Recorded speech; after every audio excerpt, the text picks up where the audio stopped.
ఈ విధంగా ప్రభుత్వ పరంగా కానివ్వండి, ఆంధ్రప్రదేశ్తో కానివ్వండి, తెలంగాణతో కానివ్వండి చేయాలి. ఇది కాక ముఖ్యంగా మనం చేయవలసిన ఒక పాయింట్ అన్నిటికీ ఏంటంటే మన నాటక సంస్థలో బలోపేతం. తెలంగాణ నాటక సమాఖ్యను బలోపేతం. బలోపేతం ఎట్లా అవుతుంది? ఏదైనా ఆర్థిక పరిస్థితులు ఉంటేనే బలోపేతం అవుతుంది. మొన్న మన వాళ్ళలో చాలా మంది కొంత డొనేషన్స్ ప్రకటించారు. పోయినసారి మీటింగ్లో చాలా మంది పంపించారు. ఇంకా కొంతమంది పంపని వారు ఉన్నారు. మీకు తెలుసు ఎవరెవరు ప్రకటించారు, ఎవరు పంపారు, ఎవరు పంపలేదు మీకు తెలుసు. ఆ పంపని వారు వెంబడే మన కార్యదర్శి దగ్గరికి లేదా కోశాధికారి దగ్గరికి వాళ్ళు మనది ఒకటి ఇది కూడా ఉంది, స్కానర్ కూడా ఉంది ఒకటి.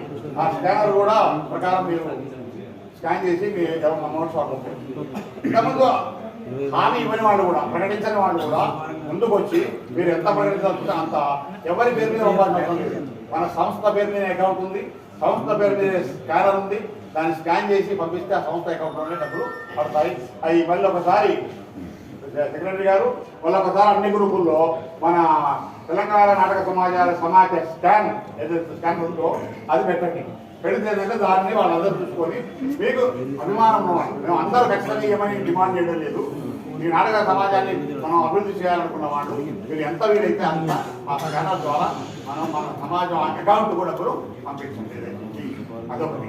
తర్వాత ఇంకొక ముఖ్యమైన పాయింట్ ఏంటంటే మన సంస్థ కొంత మూలధనాన్ని ఏర్పాటు చేయాలి. ఎట్లా చేయాలనేదానికి మీ సలహా